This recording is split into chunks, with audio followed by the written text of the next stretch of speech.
Hi, my name is Thomas Eineman. I'm a circuit judge in Hernando County. I'm going to speak briefly today to you concerning firearms in the context of domestic violence and other civil orders of protection.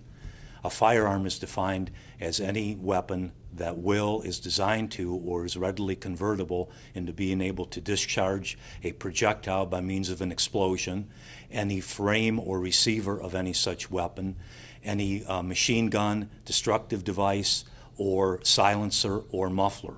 The term does not include an antique firearm unless that firearm is used in the commission of a crime. If the court orders a final judgment of injunction for protection under Chapter 741.30 of the statutes, it is required that the court order the respondent to surrender all firearms and ammunition in his or her possession. The party needs to surrender the ammunition and weapons to the sheriff or local police agency, obtain a receipt for those, and then file those receipts with the court. Also, if the court enters a final judgment of injunction for protection against stalking under Chapter 784.0485 of the statutes, it is also required in those cases that the court order the respondent to surrender all firearms and ammunition in his or her possession. When you're dealing with dating violence injunctions, sexual violence injunctions, and repeat violence injunctions under Chapter 784.046 of the statutes, it is not mandatory that the court order the respondent to surrender firearms or ammunition in his or her possession. However, the court has the authority to do so as long as the issue is raised and discussed at the hearing. Now, at some point, the respondent will have an opportunity to ask the court for return of his or her firearms. This may happen in the context of where an injunction by its own terms expires, or in the meantime, the respondent may move the court to dissolve the injunction and, consistent with that, have his or her firearms returned.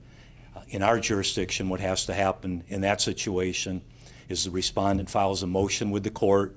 The court would then presumably enter an order, assuming the statutory requirements are met, enters an order indicating that the respondent is entitled to his or her ammunition and weapons back. The individual then presents a certified copy of that order as well as the original injunction to the sheriff or local police officer, police agency, and then can have his or her weapons returned to them. So what you need to do is establish a protocol for the surrender of firearms and ammunition in your jurisdiction. Now, there is under Chapter 790.233 of the Florida statutes a surrender exemption.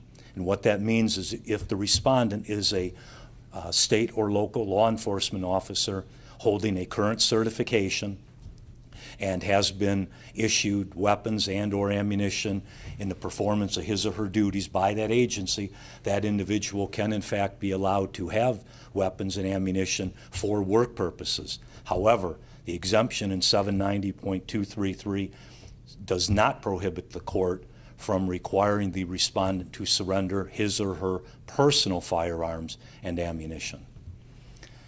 In Florida, certainly if there's a current domestic violence injunction in effect, the individual is not going to be able to obtain a firearm. If there is a current domestic violence injunction or repeat violence injunction, an individual is not going to be able to obtain a concealed weapons permit. In Florida, if somebody violates the requirement to surrender firearms or ammunition, that is a first-degree misdemeanor.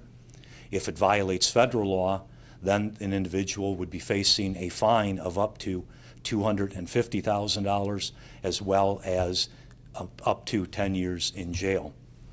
A lot of these materials that we discussed you can find in the Domestic Violence Bench Book, which is a very good source. Also, if you had any questions or wanted to ask me anything further, you can email me at tineman@circuit5.org. Thank you.